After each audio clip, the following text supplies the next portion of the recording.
ক্ষেতের যে অবস্থা বুঝছো, পোকা ধরে যেত, এগুলো বীজ দেওয়া লাগবে বুঝছিস। বীজ টিজ না দিলে আব্বা মুখ মারে ফাটা ফেলবে। 3 দিন ধরে কইছে এগুলো বীজ দেওয়ার জন্য। ঠিক আছে, ওই যে দেখছি সামনে কেটে আসতেছে বড় ভাই, খাইতে রাক্ষস। এই জমির তোমরা এখানে কেন খালি হারাও না ছোটে, এখানে কেন আমাদের ভুট্টা খেতে আমাদের কেন আসছো এখানে? আসসালামু আলাইকুম। ওয়ালাইকুম আসসালাম। কি ব্যাপার তোমরা ভুট্টা খেতে এদিকে কেন আসছো? খেতে তো পোকা ধরেছিল, তা বীজ দেওয়া লাগবে।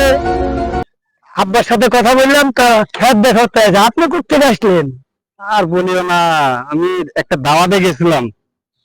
দাওয়াতে খাইতেই পারি না, মুখে রুচি নাই। তারপরে আর কোয়েল না ভাই, রুচি খাইলাম তো 5 কেজি গরুর মাংস,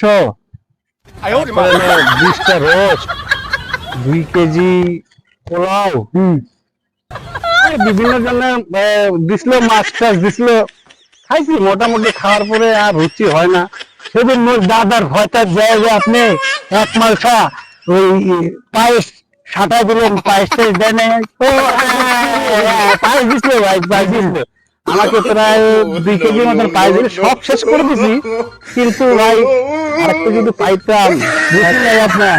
রুচি এত খেলে তাই রুচি নাই আপনার? না, রুচি নাই। মেলা খাওয়া দাওয়া হয়েছে, আপনার রুচির ওষুধ লাগিয়ে বুঝতে পারছি। আপনি এক কাজ করেন, রেস্ট করেন, বাড়ির যাই। আমার হাবিস করতেছি।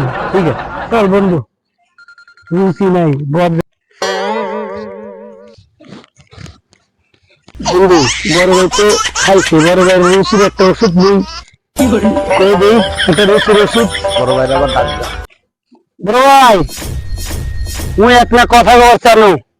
তোর সঙ্গে একটু আগে আমি কথা কইলাম, আপনার উপকারের জন্য আমি কবার চালু। কি কথা কব? কি রুচির ওষুধ? রুচির ওষুধ। হ্যাঁ ঠিক আছে। আপনার তো রুচি নাই? না ভাই, খাওয়া দাওয়া হয় নাই। না না। তা রুচির ওষুধ হল কি জানেন? কি? মুই সকালবেলা আমার দাদির থেকে আদা রুটি খাইছি। আচ্ছা, মনে করলেন না ভুট্টা খেতে কি করিস? এই ভুট্টা খেতে যাই, এক দামা ছুঁয়ে আসছি। তো মনে করেন আমি এতটুকু খেয়ে যদি এক দামা ছুঁয়ে আসি, তাহলে আমার পাশাত কত রুচি আপনি মনে করেন। আপনি আমার পাশাত এক কান